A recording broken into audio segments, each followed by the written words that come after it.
बच्चों आज का वीडियो बहुत ज़्यादा इंपॉर्टेंट होने वाला है। आज के इस वीडियो में हम कक्षा 10वीं की गणित का जो बेसलाइन टेस्ट होने वाला है आप लोग का, मध्य प्रदेश के जितने भी बच्चे जो कि क्लास 10 में हैं उनका अगस्त के महीने में 23 अगस्त से 28 अगस्त के बीच में जो बेसलाइन जो टेस्ट होता है ना, उसका पूरा फुल सॉल्यूशन मैं आपको हल करवाने वाला हूं। जो आपको 40 आपको ऑब्जेक्टिव क्वेश्चन आएंगे। इसको मैं हल क्यों करवा रहा हूं बच्चों, देखिए, क्योंकि ये जो पेपर आप हल करोगे ये आपको अभी तो काम आएगा अभी के टेस्ट में, और उसके बाद आपको वार्षिक परीक्षा में और अगली जो 6 माही परीक्षा होने वाली है और जो भी आपकी परीक्षा होने वाली है उसमें भी आपके इसी तरीके से क्वेश्चन पूछे जाएंगे, इसलिए मैं इसको हल करवा रहा हूँ। सबसे पहला आपका प्रश्न यहाँ पर आपको इस तरीके की आकृति दी गई है और इस आकृति का आपको क्षेत्रफल निकालने के लिए बोला है। तो आप देख सकते हो इसकी ये वाली भुजा की लंबाई दी गई है 3 सेंटीमीटर और ये वाली भुजा की लंबाई दी गई 1 सेंटीमीटर। तो यहाँ पे एक डब्बा बन गया। सबसे पहले हम इस डब्बे का क्षेत्रफल निकाल लेंगे। उसके बाद तो देखिए, सबसे इस डब्बे का क्षेत्रफल निकाल लेंगे, फिर हम एक डब्बा यहाँ पर ओ बना लिया मैंने, इस डब्बे का क्षेत्रफल निकाल लेंगे और इस डब्बे का हम क्षेत्रफल निकाल लेंगे और सबको हम जोड़ देंगे। सबसे पहले मैं इस डब्बे का क्षेत्रफल निकालता हूँ। तो इस डब्बे ऑब्जेक्टिव क्वेश्चन है ना इसके, तो देखिए इस डब्बे की यहाँ पर लंबाई दी है 3 और चौड़ाई दी यहाँ पर 1, तो लंबाई गुणित चौड़ाई बराबर हो गया इस डब्बे का क्षेत्रफल। इस डब्बे का भी निकाल लेंगे। तो अगर ये वाली भुजा अगर 3 की है तो ये वाली भी 3 की होगी, ये वाली भी 3 की होगी, ये वाली भी कितने की होगी आपकी 3 की होगी। तो इसकी लंबाई कितनी हो गई 3 और इसकी चौड़ाई यहाँ पर दी 1 सेंटीमीटर। तो लंबाई गुणा चौड़ाई इस डब्बे का आपका क्षेत्रफल निकल गया है ना। इसको और इसको हम जोड़ देंगे और अब इस डब्बे का भी निकाल लेंगे। तो देखिए आप लोग यहाँ पर देख सकते हो, क्या देख सकते हो, ये यहाँ पर आपकी 2 दी गई, कितनी दी गई लंबाई आपकी 2 दी गई है। तो ये पूरी यहाँ से लेकर यहाँ तक 3 है, तो अगर ये वाली 3 है तो ये वाली भी 3 होगी और 3 में से अगर ये 2 है तो ये कितनी होगी आपकी 1 बचेगी। तो 2 और 1 मिल करके हो जाएगी आपकी यहाँ पर कितनी 3 हो जाएगी। अगर ये भुजा 3 की है तो ये भी 3 की होगी और 3 में से अगर ये 2 है तो ये कितनी बची आपकी, ये बचेगी आपकी 1। तो इसकी लंबाई आ गई आपकी 1। इसके बाद ये यहाँ पर एक चौड़ाई कितनी दी गई आपको 3 दी गई, कितनी दी गई चौड़ाई आपको 3। तो लंबाई गुणित चौड़ाई, लंबाई हो गई यहाँ पर आपकी 1 और चौड़ाई हो गई यहाँ पर आपकी कितनी 3। इसको हम कर देंगे, जोड़ देंगे। 3 एक कम हो गया यहाँ पर आपका 3 प्लस 3 एक कम हो गया यहाँ पर आपका 3 प्लस 3 एक कम हो गया यहाँ पर आपका 3। जोड़ो 3 और 3 6 और 6 और 3 हो जाएगा यहाँ पर आपका 9। तो इसका आंसर आएगा यहाँ पर आपका 9। इसका आंसर यहाँ पर कितना जाएगा आपका 9 सेंटीमीटर स्क्वायर। तो इसका आंसर आएगा आपका, पहले का आंसर जाएगा आपका डी। इसका आपको डी में निशान लगा देना, डी आपका 9 सेंटीमीटर स्क्वायर है ना। इस प्रकार से यहाँ पर आप ऑब्जेक्टिव हल करोगे है ना। ऑब्जेक्टिव अगर आपके पेपर में आते तो उसको भी आपको इसी प्रकार से हल करना पड़ता है, इसी बहाने आप ऑब्जेक्टिव हल करना भी सीखोगे। अगला क्वेश्चन यहाँ पर आपका ऋण 10 में से ऋण 3 को घटाने पर क्या प्राप्त होगा। सवाल क्या लिखा हुआ है, सवाल यहाँ पर आपका ये लिखा हुआ है, आप यहाँ पर देख सकते हो। सवाल को यहाँ पर मैं जूम करके आपको दिखा देता हूँ। ये देखिए है ना, ये सवाल लिखा हुआ है, अच्छे सवाल को देख लीजिए आप। ऋण 10 में से ऋण 3 को घटाने पर क्या प्राप्त होगा। ऋण 10 में से ऋण 3 को घटाने पर क्या प्राप्त होगा। ऋण 10 में से ऋण 3 को घटाने पर आपको क्या प्राप्त होगा है ना। तो देखिए ऋण 10 का हो गया, ऋण का 10, ऋण गुणित ऋण हो गया आपका धन और 3 का हो गया 3। 10 में से 3 का बचा 7, बड़ी संख्या ऋण की है, चिन्ह जाएगा यहाँ पर आपका ऋण का, तो इसका आंसर जाएगा यहाँ पर आपका ऋण का 7। ये उसका ए नंबर का आंसर है। अब तीसरा प्रश्न यहाँ पर क्या बोल रहा है। तीसरा प्रश्न बोल रहा है निम्नलिखित में से कौन सा कथन सत्य नहीं है। आयत का प्रत्येक कोण समकोण होता है, ये तो सत्य है। आयत जो होता है, आयत का प्रत्येक कोण क्या होता है आपका, समकोण होता है ना। ये तो आपका कथन सत्य है ना। दूसरा यहाँ पर बोल रहा है वर्ग के, देखो बच्चों तीसरे का ना आप आंसर को लिख लो, आप तीसरे का आंसर नोट कर लो। तीसरे का आंसर आएगा आपका सी, तीसरे का आंसर आएगा सी इसका आंसर आएगा ना। अब चौथा क्वेश्चन क्या लिखा है यहाँ पर देखिए, चौथा प्रश्न यहाँ पर ये कह रहा है 1/5, 3/7, 7/10 को अवरोही क्रम में लिखने पर क्या प्राप्त होगा। उसको आपको अवरोही क्रम में जमाना है। कौन से क्रम में जमाना है, इसको आपको अवरोही क्रम में जमाना है। बच्चों अवरोही का मतलब होता है घटता क्रम, अवरोही का मतलब होता है घटता का मतलब सबसे बड़ा, फिर उससे छोटा, फिर उससे छोटा, फिर उससे छोटा। इसको बोलते हैं हम अवरोही क्रम में घटता क्रम। तो हमको पता लगाना पड़ता है। सबसे पहले यहाँ पर 1/5 लिखा है, 1/5 देखो भाग नहीं जा रहा है, यहाँ लगा दी दशमलव, तो यहाँ लग जाएगा 0। 5 एकम 5 और 5 दूनी 10, तो 0.2 इसको हम लिख सकते हैं ना। अगला आपका 3/7 इसको क्या लिख सकते हो, भाग नहीं जा रहा, लग गया यहाँ दशमलव, यहाँ लग जाएगा 0, तो 3 पे 0 हो गया 30। 7 का पढ़ते हो 30 से आगे न बढ़े, तो 7 3 हो गया यहाँ पर आपका 21। अगली संख्या यहाँ पर आपकी 7/10 है, कितने लिखिए 7/10। 0 है, 0 तो एक संख्या के पहले डेसिमल लग जाएगा, तो जाएगा 0.7। तो सबसे बड़ा 0.7, उससे छोटा 0.3 और उससे बड़ा पॉइंट आपका 2 आ गया। तो 0.7 किसको लिख रहा है? 0.7। अब अवरोही क्रम मतलब घटते क्रम में लिखना है, मतलब सबसे बड़ा फिर उससे छोटा फिर उससे छोटा। तो 7/10 हो जाएगा आपका सबसे बड़ा, फिर उससे छोटा क्या हो जाएगा यहाँ पर बच्चों आपका? 7/10 से छोटा क्या होगा यहाँ पर आपका? इससे छोटा 0.3 वाला, 0.3 वाला 3/7 है, 3/7 हो जाएगा आपका 3/7। फिर उससे छोटा हो जाएगा यहाँ पर आपका 1/5, इससे छोटा हो जाएगा यहाँ पर आपका 1/5। सबसे छोटा आपका क्या है? सबसे छोटा हो जाएगा बच्चों यहाँ पर आपका 1/5, 1/5 यहाँ पर आपका सबसे छोटा हो जाएगा। ये आपका अवरोही क्रम में यहाँ पर आपका ये जम गया, ठीक है। ये कोई तो चौथे का आंसर क्या आएगा यहाँ पर आपको? चौथे में आपको टिक लगाना किसका? 7/10, 3/7 और 1/5। इसका आंसर आएगा, चौथे का आंसर आएगा आपका बी। चौथे में आपको बी का टिक लगाना है ना। आंसर इसको आप लिखते हुए चलो, है ना, क्योंकि पेपर में ये क्वेश्चन आएंगे आपके ना। पांचवें प्रश्न, संख्या 1 के लिए निम्नलिखित में से कौन सा कथन सत्य है? तो इसका आएगा पांचवें का आएगा आपका डी। एक ना तो अभाज्य संख्या है और ना ही भाज्य संख्या है। इसके बाद देखिए छठवां प्रश्न यहाँ पर क्या बोल रहा है? छठवां प्रश्न देखिए बच्चों यहाँ पर क्या बोल रहा है? छठवां प्रश्न आपको यहाँ पर कह रहा है m+3 4+8 बराबर 24 हो तो m का आपको मान ज्ञात करना। तो m का मान क्या होगा? तो देखिए बहुत सरल है। यहाँ पर आपका लिखा है m+3, ये लिख दिया मैंने m+3 इंटू लिखा है 4 बराबर का हो गया बराबर 24 का हो गया 24। बराबर किस तरफ? 8 धन का है, उस तरफ जाएगा तो 8 हो जाएगा आपका ऋण का। यहाँ पर हो गया आपका m+3 इंटू 4 बराबर 24 में से 8 गए 16 बचा। यहाँ पर हो गया आपका m+3 बराबर 16 का हो गया 16 बराबर किस तरफ? 4 गुणे में, पक्षांतर करिए 4 बटे में आ गया, 4 एकम 4, 4 चौक 16 हो जाएगा आपको m बराबर 4 का हो गया 4 बराबर किस तरफ? 3 धन का है, उस तरफ जाएगा तो 3 हो जाएगा आपका ऋण का। 4 में से 3 गए बचा आपका 1। तो m का मान कितना आ गया? m का मान आ गया यहाँ पर आपका 1। और छठवें का आंसर क्या है? m का मान 1 आएगा। छठवें का आंसर आएगा आपका सी और सी नंबर का ऑब्जेक्टिव में आपको टिक लगाना है। अगला प्रश्न क्या बोल रहा है? देखिए सातवां प्रश्न बोल रहा है 2 पूरक कोणों की मापों का अंतर 12 है। 2 कितने कोण हैं? 2 पूरक कोण है। 2 पूरक कोण है। 2 कैसे कोण है? पूरक कोण। 2 पूरक कोणों की मापों का अंतर आपको दिया कितना? 12 है। तो कोण ज्ञात करो। तो कोण, तो आपको कोण ज्ञात करना। 2 पूरक कोणों की मापों का अंतर 12 है तो कोण ज्ञात करो। पूरक कोण किसको बोलते हैं? माना पहला कोण x है और दूसरा कोण आपका y है। पूरक कोण किसको बोलते हैं? जिन 2 कोणों का योग 90 अंश होता है उनको हम पूरक कोण कहते हैं। जिन 2 कोणों का क्या योग कितना होता है? 90 अंश होता है, उनको हम पूरक कोण कहते हैं। 2 पूरक कोण बोला उसने। पूरक कोण किसको बोलेंगे? जिन 2 कोणों का 90 अंश होता है उसको हम कहते हैं पूरक कोण कहते हैं। तो पहला कंडीशन आपका बन जाएगा पूरक कोणों का योग कितना हो गया? आपका 90 अंश हो गया। और इनकी मापों का अंतर दिया है 12, मतलब पहला कोण है x और दूसरा कोण है आपका y। इन दोनों का अंतर मतलब माइनस कितना दिया यहाँ पर आपको? 12 दिया है। बन गए तो समीकरण। पहले पूरक कोण लिखा है तो x, 2 कोण माना पहला कोण x दूसरा कोण y, दोनों कोणों को हमने जोड़ दिए तो हो गया आपका 90 अंश। और इनका अंतर दिया है 12, मतलब पहला कोण x और दूसरा कोण y, दोनों का अंतर मतलब माइनस कितना दिया है? 12 दिया है। इन दोनों को जोड़ देंगे, 1x और 1x हो जाएगा यहाँ पर आपका 2x। धन के y से ऋण का y कैंसिल हो जाएगा। और जोड़ रहा है तो 0 और 2 जुड़ के हो गया 2, 9 और 1 जुड़ के हो गया यहाँ पर आपका 10। इसके बाद x का हो गया x बराबर 102 का हो गया यहाँ पर आपका 102 बराबर किस तरफ? 2 गुणे में है, पक्षांतर कर देंगे, 2 आगे बटे में काट दो, 2 एकम 2, 2 पंचे 10 और 2 एकम 2। x का मान आ गया 51। तो पहला कोण आ गया यहाँ पर आपका 51। x का मान कितना आ गया? 51 आ गया। आगे x का मान 51।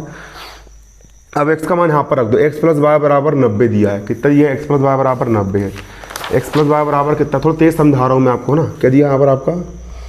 x + y बराबर आपको दिया है 90। x का मान कितना है बच्चों? यहाँ पर देख सकते हो पहला कोण x का मान हमने कितना निकाल के लाए? 51 निकाल करके लेके आए हैं।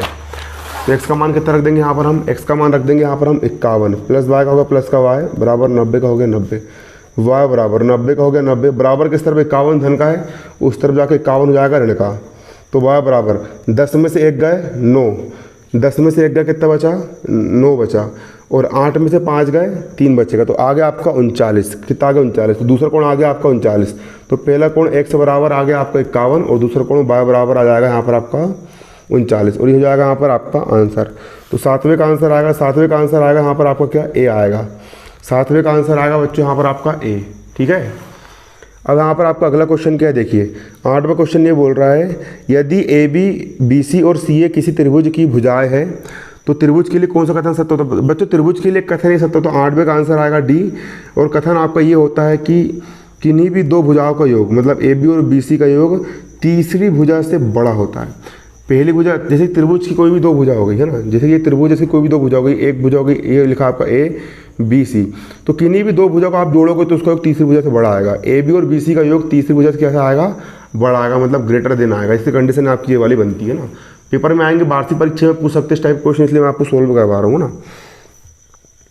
अब देखिए आपका यहाँ पर 9वां प्रश्न क्या बोल रहा है बच्चों, आपका यहाँ पर 9वां प्रश्न क्या कह रहा है। 9वां प्रश्न आपको कह रहा है एक विद्यालय की टीम ने इस वर्ष 9 खेलों में जीत प्राप्त की।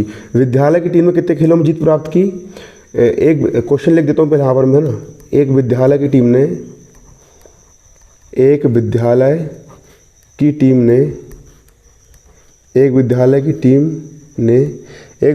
की टीम ने इस वर्ष 9 खेलों में जीत प्राप्त की।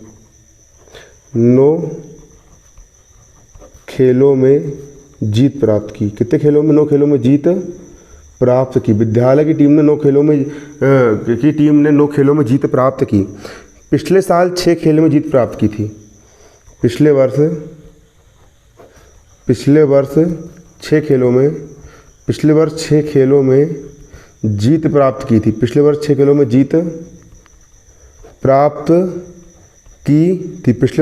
में जीत प्राप्त की थी। तो कितने प्रतिशत जीत प्राप्त की। देखो इस साल कितने खेल जीत गई, 9 खेल जीत गई। पिछले साल कितने खेल जीती थी, 6 खेल जीती थी।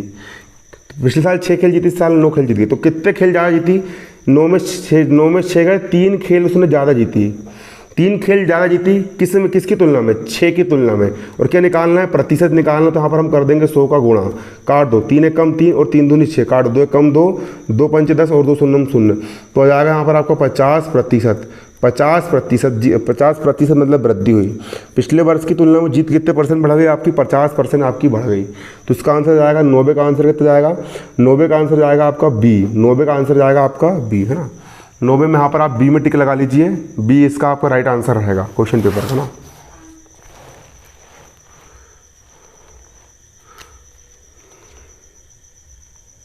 और जिन बच्चों के पास क्वेश्चन पेपर नहीं है, मैं टेलीग्राम में डिस्क्रिप्शन में लिंक डाल दूंगा, तो आपको वहाँ से क्वेश्चन पेपर मिल जाएगा ना। तो आप टेलीग्राम में ज्वाइन हो जाइए, डिस्क्रिप्शन में लिंक दी गई है, उसमें क्लिक करके ना।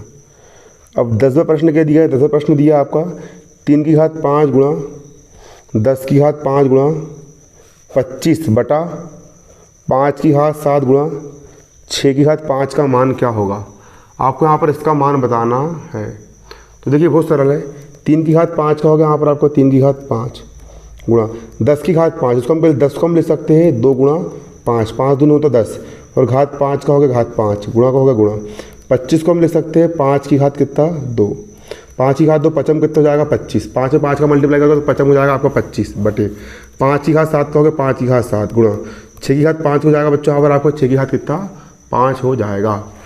इसके बाद 3 की घात 5 का होगा आपको 3 की घात 5 गुणा 2 की घात 5 और 5 की भी घात 5, उसको हम लिख लेंगे 2 की भी घात कितनी 5 गुणा 5 की भी घात लिख लेंगे, इसको हम 5 गुणा 5 की घात 2 का होगा आपको 5 की घात 2 बटे 5 की घात 7 होगा 5 की घात 7 गुणा 6 को हम लिख सकते हैं 2 गुणा 3, 2 3 कितना होता है 6 होता है, और घात 5 का होगा आपको घात 5। इसके बाद 3 की घात 5 को जाएगा आपको 3 की घात 5 गुणा 2 की घात 5 होगा 2 की घात 5 गुणा। इसके बाद देखिए 5 की घात 5 भी और 5 की घात 2 भी है। अगर आधार समान हो, इसका आधार भी 5 इसका आधार भी 5 और गुणा हो रहा है, तो घात जुड़ जाएगी। 5 5 को लिख ले इकट्ठा 5 5 और 2 हो जाएंगे आपके 7, बटा का हो गया बटा 5 की घात 7 हो गया 5 की घात 7 गुणा, इसको लिख लेंगे 2 की भी घात 5 गुणा, इसको लिख लेंगे हम 3 की भी घात कितनी 5। तो ऊपर की 3 की घात 5 से नीचे की 3 की घात 5 कट गया, ऊपर 2 की घात 5 से नीचे के 2 की घात 5 कट गया, और नीचे के 5 की घात 7 से ऊपर का 5 की घात 7 कट गया। सब कट कितना बचा यहाँ पर आपका 1 बचा, तो 1 हो जाएगा यहाँ पर आपका आंसर। तो 10वें का आंसर जाएगा यहाँ पर आपका 1, 10वें का आंसर जाएगा 1, और जो कि ऑब्जेक्टिव में दिया है ए नंबर का। तो 10वें में ए नंबर पे आप यहाँ पर टिक लगा लीजिए, 10वें में ए नंबर पे आपके लगा लीजिए, टिक लगा लीजिए ना। अब 11वां प्रश्न आपको बोल रहा है ऋण 4/5 गुणा 3/7 गुणा यहाँ पर बोल रहा है 3/7 गुणा यहाँ पर बोल रहा है आपका 15/16 गुणा ऋण 14/9 का मान क्या होगा। इसको आपको हल करना, काट दो, सिंपल है। 3 एक कम 3, 3 3 9, 3 एक कम 3, 3 5 15, ऊपर के 5 से नीचे का 5 कट गया, 7 एक कम 7, 7 दूनी 14, 2 एक कम 2, 2 8 16, 4 एक कम 4, 4 दूनी 8। तो ऊपर एक एक एक सब ऊपर का पूरा कट गया, नीचे का भी पूरा पूरा पूरा कट गया। सिर्फ देखो ये ऋण बचा और ऋण बचा, तो ऋण को ऋण करोगे तो धन हो जाएगा, ऋण को ऋण क्या हो जाएगा आपका धन हो जाएगा, और बटे में आपको सिर्फ 2 बचे, तो आंसर जाएगा आपका 1/2। और ये हो जाएगा यहाँ पर आपका आंसर 11वें का आंसर जाएगा आपका 1/2। तो 11वें का आंसर आएगा यहाँ पर आपका सी, जो कि यहाँ पर आपका 1/2, और यही हो गया यहाँ पर आपका आंसर। ठीक है, ये क्या हो गया बच्चों, यहाँ पर आपका आंसर हो गया है ना। अब देखिए 12 प्रश्न क्या बोल रहा है, 12 प्रश्न बोल रहा है एक बहुभुज के प्रत्येक बाह्य कोण का माप 45 डिग्री है। बहुभुज, देखो सवाल क्या बोल रहा है, बहुभुज का प्रत्येक कोण,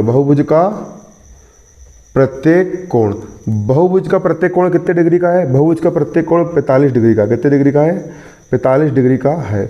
बहुभुज का प्रत्येक कोण कितने डिग्री है, 45 डिग्री है। तो भुजाओं की संख्या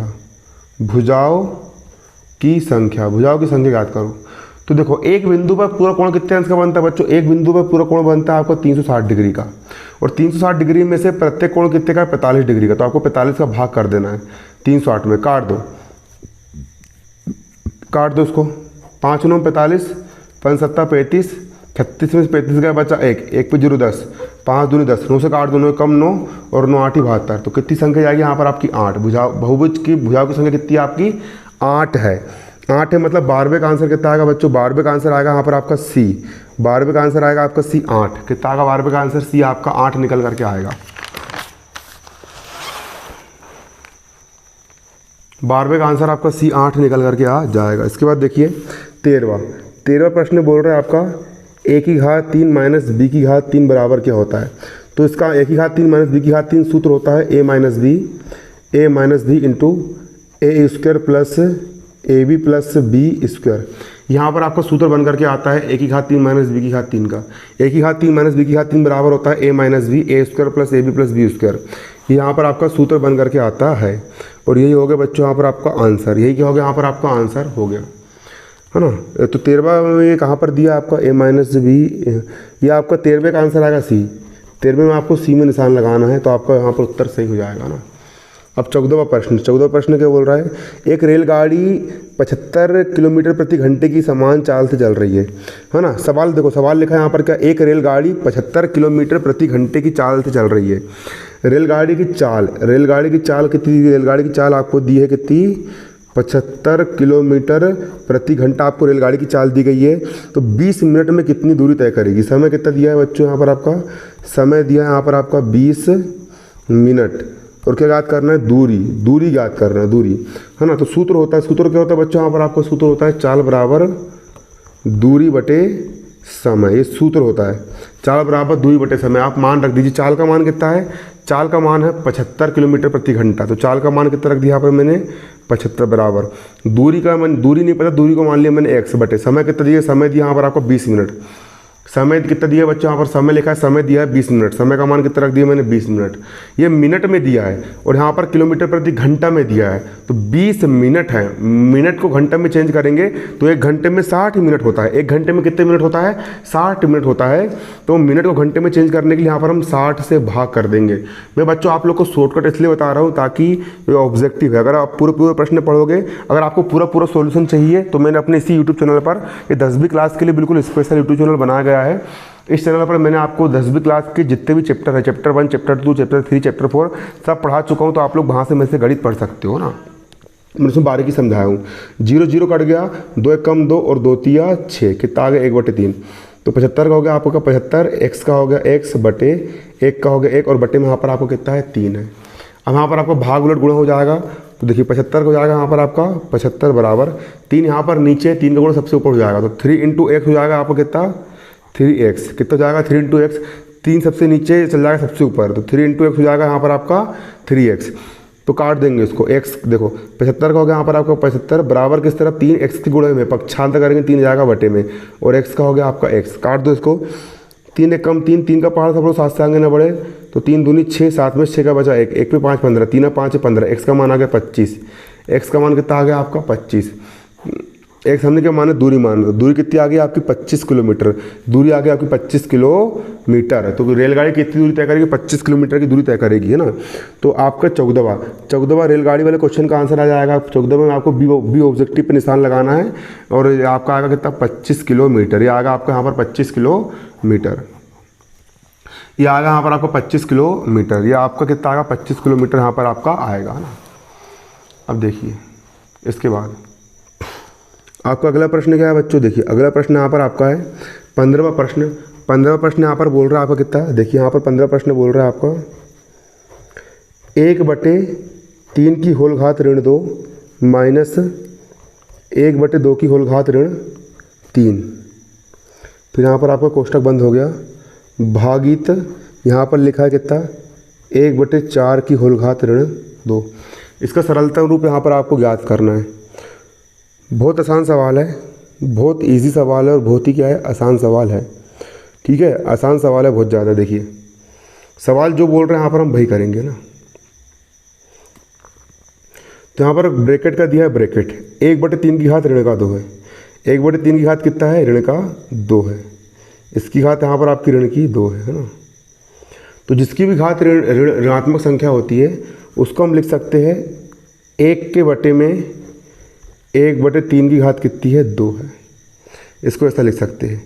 अगर किसी संख्या की घात ऋणात्मक होती है तो उसको आप 1 में लिख करके घात आप कर सकते हो धनात्मक, माइनस का माइनस। 1/2 की घात भी यहाँ पर ऋण की 3 है, तो घात ऋणात्मक है तो उसको आप 1 में लिख दोगे, 1/2 की घात 3 लिख दोगे। 1/2 की घात कितनी, 3। ये घात आपकी हो जाएगी धनात्मक, कोष्टक का कोष्टक। अब भागित का हो गया यहाँ पर आपका भागित। इसके बाद यहाँ पर आप देखिए भागित का हो गया यहाँ पर आपका भागित। ठीक है, अब यहाँ पर आप देख सकते हो, एक मिनट बच्चों मैं लाइट चालू करके आ रहा हूँ, मेरा फ्लैश बंद हो गया क्योंकि मोबाइल बहुत ज़्यादा गर्म हो चुका है। देखिए लाइट यहाँ पर मैंने कर दी हूँ चालू। अब देखिए 1/4 की घात यहाँ पर ऋण की 2 है, तो घात यहाँ पर ऋणात्मक है तो उसको भी 1 में हम लिख सकते क्या, 1/4 की घात यहाँ पर हम इसको लिख लेंगे 2। अब अगले स्टेप में देखिए, अगले स्टेप में 1 का हो गया 1 बटा 1 की घात 2 मतलब 1 कम 1/3 की घात 2 3 तिया 9 माइनस का माइनस 1 का हो गया 1/1 की घात 3 1 तिया 1 की घात 3 मतलब 1 कम 1 और 1 कम 1 का 1 में 3 बार मल्टीप्लाई करना 1 ही आएगा, बटे 2 की घात 3 2 का 3 बार गुणा करो, 2 दूनी 4 और 4 दूनी 8। ये ब्रैकेट कर दो यहाँ पर बंद। भागित का हो गया भागित, 1 का हो गया 1/1 का हो गया 1, 4 की घात 2 मतलब 4 चौक हो जाएगा यहाँ पर आपका 16, 4 चौक कितना हो जाएगा यहाँ पर आपका 16 हो जाएगा। अब 1 और 1 के बटे में यहाँ पर 9 है, भाग उलट गुणा करेंगे तो 9 का मल्टीप्लाई सबसे ऊपर के 1 से हो जाएगा। ठीक है, ठीक है, तो 9 का हो जाएगा 1 से, तो 9 1 कम हो जाएगा यहाँ पर आपका 9। तो यहाँ पर मैं लिख लेता हूँ क्या, देखिए बच्चों यहाँ पर मैं लिख लेता हूँ क्या, 9 1 कम हो जाएगा आपका यहाँ पर 9, माइनस का हो गया यहाँ पर आपका क्या माइनस, माइनस हो जाएगा आपका माइनस 1 के बटे में 8 है, तो 8 का मल्टीप्लाई सबसे ऊपर वाला हो जाएगा, तो 8 1 कम हो जाएगा आपका 8, यहाँ पर हो जाएगा आपका 8 1 कम 8। इसके बाद भाग का हो जाएगा यहाँ पर आपका क्या, भाग का हो जाएगा यहाँ पर आपका बच्चों भाग, आप यहाँ पर देख सकते हो। फिर 1 है और 1 के बटे में 1/16, 16 का मल्टीप्लाई 1 से कर देंगे तो 16 1 कम हो जाएगा आपका कितना हो जाएगा यहाँ पर आपका 16 हो जाएगा। 9 में से 8 का बचा 1, भाग का मतलब होता है बटा, और 16 को जाएगा आपका 16, और ये हो जाएगा यहाँ पर आपका आंसर। इसका आंसर जाएगा आपका 1/16, और मतलब 15वां का आंसर आएगा आपको कितना, 15वां का आंसर जाएगा बच्चों आपका बी। 15वां में निशान लगा लो, ऑब्जेक्टिव जाएगा आपका बी। बी नंबर का आंसर आपका यहाँ पर सही है ना। 15वां का आंसर जाएगा आपका कितना, बी आ जाएगा। अब प्रश्न क्रमांक 16, अब प्रश्न क्रमांक 16 का उत्तर देखिए। प्रश्न 16, निम्न आकृति का क्षेत्रफल कितना होगा। नीचे आकृति दी गई है, उसका आपको क्षेत्रफल ज्ञात करना है, और यहाँ पर आपको दिया है यदि AC की लंबाई हो 22 सेंटीमीटर, B और D AC पर डाले गए लंब BD और CN की लंबाई 3 सेंटीमीटर हो। यहाँ पर आपको देखिए चित्र दिया गया है इस प्रकार का, ये है ना, एक आकृति दी गई है, यहाँ से विकर्ण बनाया गया है, एक लंब ये डाला गया है और एक लंब यहाँ पर आपको ये डाला गया है। ये आपका A B C और यहाँ पर आपका है D, है ना। AC की लंबाई कितनी है, AC की लंबाई है 22, यहाँ से लेकर यहाँ तक की लंबाई कितनी दी बच्चों 22 दी है। इसके बाद बी ये दिया एम, बी एम की लंबाई भी 3 दी है और डी एन की लंबाई भी कितनी दी है यहाँ पर आपकी 3 सेंटीमीटर दी गई है। इस पूरी आकृति का आपको क्षेत्रफल बताना है। ठीक है, क्या बताना है आपको? क्षेत्रफल बताना है बच्चों, आपको बताना है क्या? क्षेत्रफल। तो आप लोग यहाँ पर देख सकते हो इसका क्षेत्रफल निकालना बहुत ही क्या है, आसान है। इसका क्षेत्रफल निकालना क्या है, बहुत ज़्यादा आसान है। देखिए यहाँ पर 2 त्रिभुज बने हैं। पहला त्रिभुज आपका ये वाला बना हुआ है और दूसरा त्रिभुज यहाँ पर आपका ये वाला बना हुआ है। तो सबसे पहले मैं इस त्रिभुज का क्षेत्रफल निकाल लेता हूँ। अगर मैं इस त्रिभुज का क्षेत्रफल निकाल लूँ और मैं इस त्रिभुज का क्षेत्रफल निकाल लूँ और दोनों त्रिभुजों के क्षेत्रफल को अगर मैं जोड़ दूँ तो पूरे आयत का क्षेत्रफल यहाँ पर आपका निकल जाएगा। निकलेगा कि निकलेगा? निकल जाएगा, आराम से निकल जाएगा, है ना। तो चलिए मैं इसको आराम से निकालता हूँ बिल्कुल। सबसे पहले मैं ए डी सी का क्षेत्रफल निकाल लेता हूँ। किसका? ए डी सी का निकाल लूँगा मैं क्या? एरिया। और फिर बी ए बी सी का एरिया निकाल लूँगा। किसका? ए बी सी का निकाल लूँगा मैं एरिया मतलब क्षेत्रफल, और दोनों के क्षेत्रफलों को यहाँ पर मैं प्लस कर दूँगा। त्रिभुज का क्षेत्रफल क्या होता है? त्रिभुज के क्षेत्रफल का सूत्र होता है 1/2 आधार गुणा ऊंचाई। प्लस का हो गया प्लस। त्रिभुज के क्षेत्रफल का सूत्र होता है 1/2 आधार गुणा ऊंचाई। अब 1/2 यहाँ पर भी और 1/2 यहाँ पर भी है, दोनों के पास से यहाँ से मैं 1/2 लिख दिया। अब आधार, इस त्रिभुज का आधार, आधार कितना है यहाँ पर आपका 22 है, तो ये लिख लिया मैंने कितना 22 गुणा ऊंचाई कितनी है? ऊंचाई यहाँ पर 3 है, ऊंचाई लिख लिया मैंने 3 प्लस 1/2 का हो गया आपका 1/2 गुणा आधार कितना है? इस त्रिभुज का आपका आधार कितना है? 22 है। इस त्रिभुज का आधार भी हो गया आपका 22 गुणा ऊंचाई कितनी है? ऊंचाई यहाँ पर आपकी 3 दी गई है, तो ऊंचाई कितनी रख दी यहाँ पर मैंने? 3 रख दी है ना। कितनी रख दिया? 3 रख दिया। अब काट दो, काट दो। यहाँ पर 2 एकम 2 और 2 एकम 2, 2 एकम 2, 11 बार कटा और 11 तिया हो गया यहाँ पर आपका 33 प्लस इसको भी काट दो। कैसे काटोगे? 2 एकम 2, 2 एकम 2, 2 एकम 2, 11 बार कटा, 11 तिया हो जाएगा यहाँ पर आपका 33। 11 तिया कितना हो गया? 33। 33 और 33 को जोड़ेंगे तो यहाँ पर हो जाएगा आपका 66। कितना हो जाएगा यहाँ पर आपका? 66 हो जाएगा। तो इसका आंसर जाएगा 66 सेंटीमीटर स्क्वायर। तो 16वें का आंसर आएगा बच्चों यहाँ पर आपको क्या? 16वें का आंसर जाएगा बच्चों यहाँ पर आपका बी। 16वें का आंसर जाएगा बी 66 सेंटीमीटर स्क्वायर। 16वें का आंसर जाएगा आपका बी 66 सेंटीमीटर स्क्वायर, है ना। 16वें का आंसर कितना जाएगा आपका? बी जाएगा बी 66 सेंटीमीटर स्क्वायर। बच्चों क्या ऑब्जेक्टिव क्वेश्चन, इसलिए मैं आपको थोड़ा जल्दबाजी में करा रहा हूँ। अगर ये दूसरे वाला क्वेश्चन होता तो मैं आपको इसको बहुत शानदार तरीके से करवाता ना। ठीक है, कितने क्वेश्चन कर लिए यहाँ पर हमने? अभी 16 क्वेश्चन यहाँ पर हमने कर लिए। अब 17वां क्वेश्चन। 17वां क्वेश्चन यहाँ पर क्या बोल रहा है बच्चों? अब क्या मेरे मोबाइल की बैटरी जाने वाली, इसलिए आज की वीडियो में इतना ही। अगर आपको वीडियो पसंद आया होगा और बाकी यदि आप पूरे के पूरे प्रश्नों को अगर आप आंसर चाहते हो तो आप कमेंट करना। मैं आपके लिए दूसरा पार्ट बी भी बना के लेके आऊँगा और पार्ट सी भी बना के लेकर के आऊँगा। धन्यवाद। जय हिंद, जय भारत।